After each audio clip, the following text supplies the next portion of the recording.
안녕하십니까. 신지식인 정희태입니다. 저는 국립한국복지대학교 특임교수를 역임했습니다. 베트남에서 한국인들이 망하는 이유 23번째 이야기입니다. 준비 부족. 네, 그동안 이 베트남에서 한국인들이 망하는 이유에 대해서 계속 제가 올려드렸어요. 그래서 뭐 주식, 국적, 위조, 사기, 비자, 횡령, 미인계, 배신, 거짓말, 위장, 협박, 뒷돈, 커미션, 이용, 베트남어, 또 야합, 현지화 부족, 억지행정, 외국인은 표적, 고소, 고발, 신고 남발, 정신건강, 속임수, 목적 달성 후의 뒤통수, 분쟁 시 외국인 과대 공격. 네, 이렇게 22개 영상을 올려드렸고, 이번에 이제 준비 부족에 대해서 말씀을 드리겠습니다. 제가 이렇게 베트남에서 외국인 이름으로, 정인태 이름으로 이렇게 법인을 만들어서 경영을 해왔던 거죠. 네, 그리고 이렇게 3년 투자 비자를 받고 직접 활동을 하면서 제가 느꼈던 부분들, 네, 그리고 여기서 이제 외국인으로서 주주로서 제가 경험했던 얘기들을 여러분들께 진솔하게 들려드려서 요즘에 많은 분들이 한국 경제가 어렵고 그리고 미중 패권 경쟁 속에서 베트남으로 진출하는 경우가 되게 많은 거죠. 그리고 베트남이라는 나라는 미국 편도 아니고 중국 편도 아니고 뭐 러시아 편도 아니고 교묘하게 국가 이익을 위하여 줄타기 외교를 합니다. 그래서 대나무 외교라고도 해요. 뿌리는 튼튼하게 하지만 유연하게 흔들린다라는 거죠. 네, 그렇게 해가지고 베트남의 이 문화 그리고 경제, 사회 이러한 측면들을 면밀하게 봐야 된다는 것입니다. 많은 분들이 단순하게 이제 베트남에 여행 한번 가셨다가 참 사람들 친절하고 웃음도 많고 미소도 많고 좋다, 여기 그냥 살았으면 좋겠다, 술 한잔 마시고 그렇게 결정하는 경우가 되게 많아요. 그래서 제가 아는 분도 베트남에 출장을 갔는데 가서 그냥 베트남 뭐 한국 식당 같은 데 가서 한국 음식 먹으면서 내가 한국 식당 하면 잘할 것 같다. 그리고 이제 베트남 직원들도 착한 것 같고 그래가지고 그냥 덥석 베트남 식당을 열겠다. 이렇게 통보를 하시더라고요. 그리고 나서 베트남 식당을 열었는데 결국에는 1년 반 만에 폐업을 하고 돌아오셨어요. 그래서 돌아오시면서 한 얘기가 뭐냐면은 돈을 벌게 내버려 두질 않아요. 이렇게 얘기를 했어요. 그래서 뭐 재료를 사는 방법도 모르고 그러니까 거기서 또 돈이 털리는 거죠. 직원들한테, 그 재료 사러 가는 직원들. 그리고 저녁에 보면은 재료를 사다 놨는데 그 재료가 계속 없어지는 거죠. 직원들이 퇴근하면서 가져가 버리는 거예요, 다.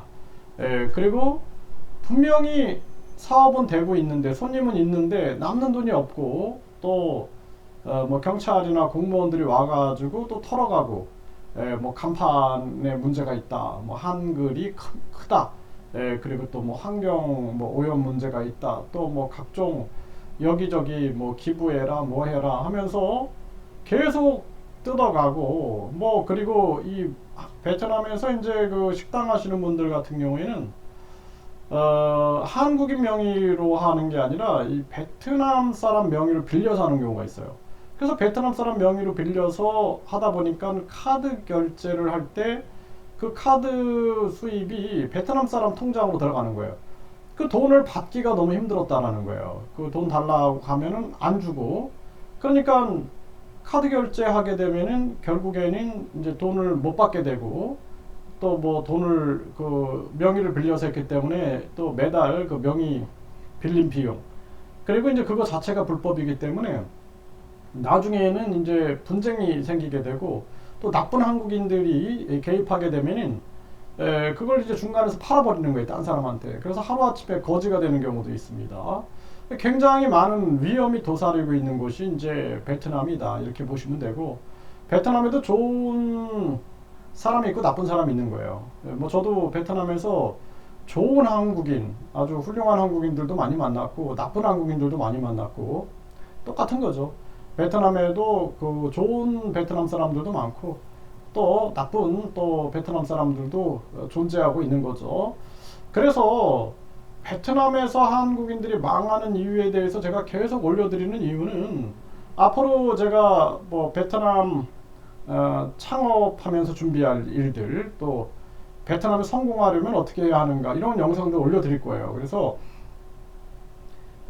제가 이제 19년을 베트남을 오가면서 겪었던 부분들, 그리고 제가 이제 뭐 한국인처럼 살지 않았어요. 베트남에서 베트남 사람처럼 살면서 베트남 학생들하고 같이 기숙사에서 생활하면서 그러면서 베트남의 문화를 제가 속살을 들여다봤던 그런 이야기들을 들려드림으로써 여러분들이 실질적으로 도움이 되길 바랍니다.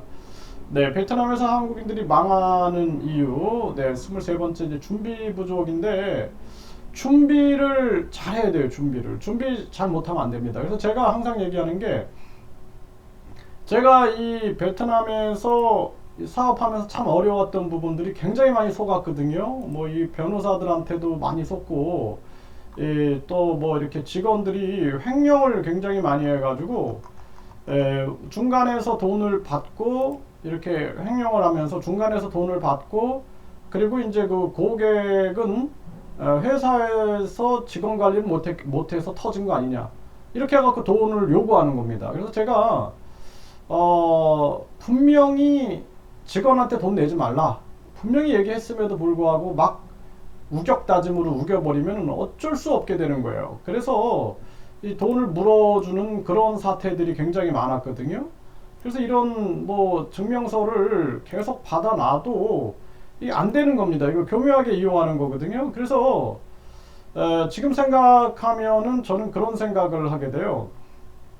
이 직원들이 중간에서 돈을 받고 또 그 고객이 중간에서 돈을 주고, 분명히 직원한테 돈을 내지 말라라고 붙여놨고 항상 계좌로 입금해라라고 했음에도 불구하고 이렇게 해버리고 나서는 직원은 당신의 회사 직원이기 때문에 당신 책임져라, 이렇게 나오는 거예요. 근데 나중에 알고 보면은 그 고객과 직원이 짜고 친 고스톱이 되는 거죠. 그래서 나중에는 그 환불을 시켜주면 자기들끼리 이제 나눠 먹기를 하는 거예요. 이런 사태가 벌어질 수 있다라는 거예요. 그러면은 이제 한국인들 입장에서는 뭐 경찰에다가 고소를 하는 것도 굉장히 어려운 거죠. 굉장히 어려울 수밖에 없어요. 그래서 베트남의 경찰들 또한 한국인 편은 아니겠죠, 당연히. 그리고 그들은 말이 통하기 때문에 이런저런 사탕발림을 통해서 경찰을 자기 편들로 만들고, 그러다 보면은 뭐 경찰, 판사, 검사 할 거 없이 나중에는 하나로 움직여 버리는 거죠. 그래서 제가 하도 한국인들이 당하고 그래서 도저히 안 되겠다 해서 진짜 이 법정까지 간 적이 있어요. 그래서 경찰, 그리고 한 2년 동안 계속 경찰하고 싸우고, 그리고 검사한테 강력하게 얘기를 하고, 판사, 네, 베트남은 이제 판사들도 이렇게 면접도 하고 막 그러더라고요. 그래서 판사하고 면접하면서 계속 제가 얘기를 했거든요.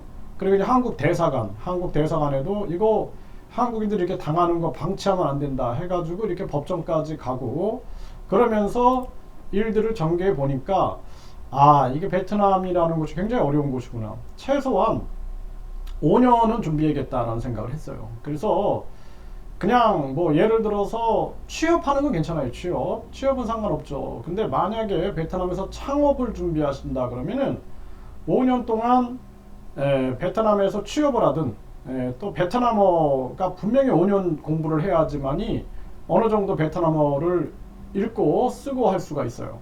그 나중에 경찰서 같은 데 가면은 베트남은 직접 써야 돼요.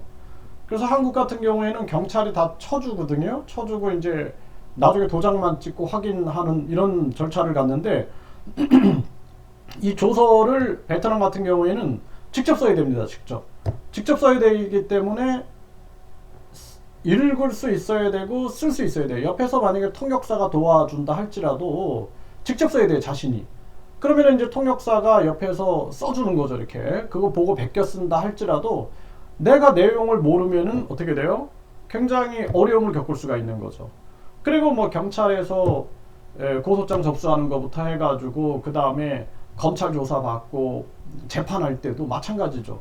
그래서 이게 쉽지 않다라는 거예요. 그래서 저도 이때 이제 완전히 한번 이런 한국인도 있다라는 것을 보여주자 해가지고 강력하게 대처하면서 이 법정까지 가가지고 이제 제가 변호사도 쓰지 않았어요. 왜냐면 변호사가 계속 장난을 치길래 변호사도 안 쓰고 계속 부딪혀가지고 결국에는 이렇게 승소를 하기도 했는데 이 굉장히 이 안타까움을 금할 수 없는 그런 상황들이 발생이 된다라는 것입니다. 그리고 이제 변호사들 같은 경우에도 돈만 받고 그리고 이제 그 돈을 안 줘버리는 거예요.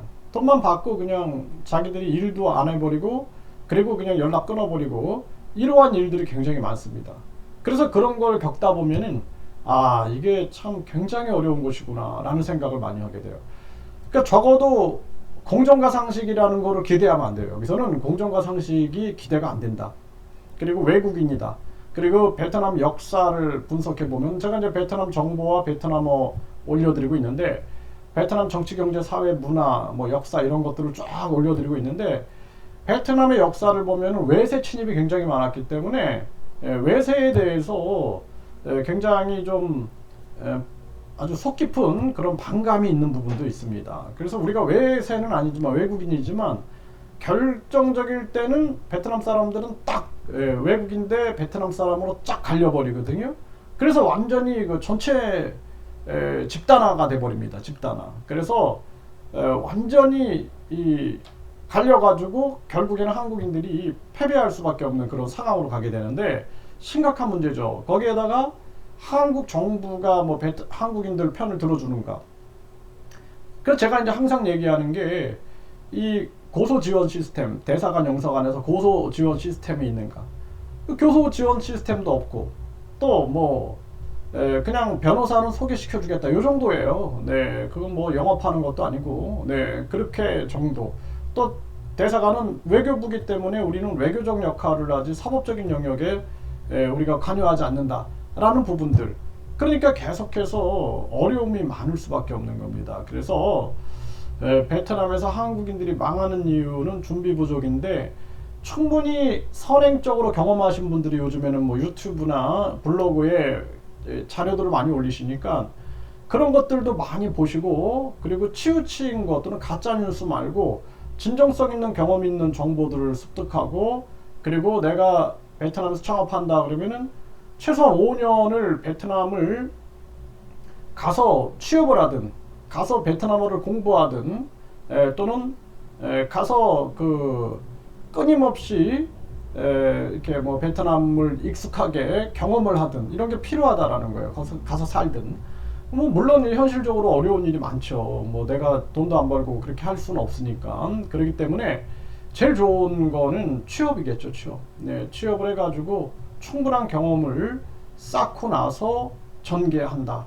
그런데 막상 또 직원으로 있을 때와 경영자가 됐을 때는 엄청난 차이가 있다라는 것을 베트남에서 한국인들이 망하는 이유 제가 23번째 이야기인데 계속 한번 들어보세요. 그러면은 깊이 있게 느끼실 수 있을 것이다 이렇게 말씀을 드리고 앞으로 계속해서 제가 베트남 창업에서 넘어야 할 산들 그리고 베트남 성공하려면 어떻게 해야 하는가 라는 부분들 제가 베트남에서 성공과 실패를 반복을 해봤고 그렇기 때문에 말씀을 드리고 또 한국인들이 요즘에 이 뭐 베트남뿐만 아니라 아세안 쪽으로 또 많이 나가시는 것 같아요. 그런데 부디 좀 고통을 겪지 않았으면 좋겠다라는 생각을 하고 또 한국 정부가 해외에 나가 있는 우리 재외국민들을 위한 정책들을 바람직하게 써야 한다. 뭐 그런 것들을 좀 이렇게 같이 의견들을 모아가지고 힘을 모아나가야 되지 않겠는가라는 생각을 하게 됩니다.